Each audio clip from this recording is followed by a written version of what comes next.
नमस्कार, मी पूर्वी Bhave. Breakfast news मध्ये आपलं स्वागत. आणि ब्रेकफास्ट न्यूज मध्ये सुरुवातीला पाहूयात एक महत्त्वाची बातमी सविस्तर. मंत्रिपद जाऊन 5 महिने उलटले तरीही धनंजय मुंडे यांनी शासकीय बंगला सोडलेला नाहीये. मुंबईमध्ये स्वतःचं आलिशान घर असतानाही धनंजय मुंडे सरकारी निवासस्थानातच राहत असल्याची बाब समोर आली आहे. धनंजय मुंडेंच्या नावे गिरगाव चौपाटी इथल्या NS पाटकर मार्गावरच्या वीरभवन इमारतीमध्ये घर आहे. विधानसभा निवडणुकीत सादर केलेल्या प्रतिज्ञापत्रामध्ये धनंजय मुंडेंकडून संबंधित सदनिकेचा उल्लेखही करण्यात आलाय. वीरभवन इमारतीमध्ये 9व्या मजल्यावरती 902 क्रमांकांची मुंडेंची तब्बल 2151 चौरस फुटांचा हा फ्लॅट ही सदनिका आहे.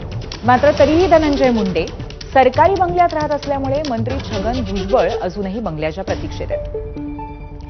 आपले प्रतिनिधी वेदांत नेब आपल्यासोबत या बातमीसंदर्भात माहिती द्यायला आहेत. वेदांत, स्वतःचं घर असताना सुद्धा अजूनही धनंजय मुंडे हे सरकारी घरामध्ये का राहत आहेत, नक्की त्यांची पार्श्वभूमी काय आणि या सदनिकेबद्दल काय सांगतायत?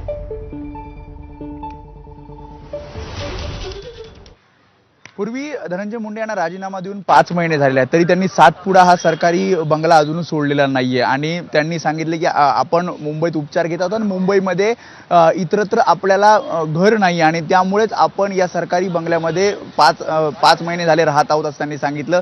शिवाय 42 लाख रुपये दंड सुद्धा त्यांना या सगळ्यामध्ये ठोठावण्यात आलेला आहे.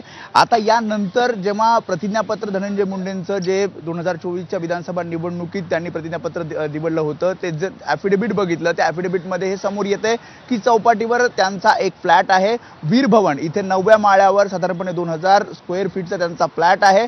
मात्र तो वापराविना आहे आणि त्यामुळे जर स्वतःचा फ्लॅट असेल आणि साधारणपणे त्याची किंमत 16 कोटी रुपये आहे आणि जर मग धनंजय मुंडेंचा फ्लॅट मुंबईमध्ये आहे तर मग तो का वापरला जात नाहीये, सरकारी बंगल्यात ते अजूनही का राहत आहेत, असे अनेक प्रश्न यामध्ये उपस्थित होत आहेत. त्यामुळे आता ॲफिडेव्हिटमध्ये तरी नक्कीच वेदांत, आणि या संदर्भामध्ये अजूनही मुख्यमंत्र्यांनी काही हस्तक्षेप केलेला नाही, ही सुद्धा महत्त्वाची बाब आहे. धन्यवाद आपण दिलेल्या माहितीबद्दल.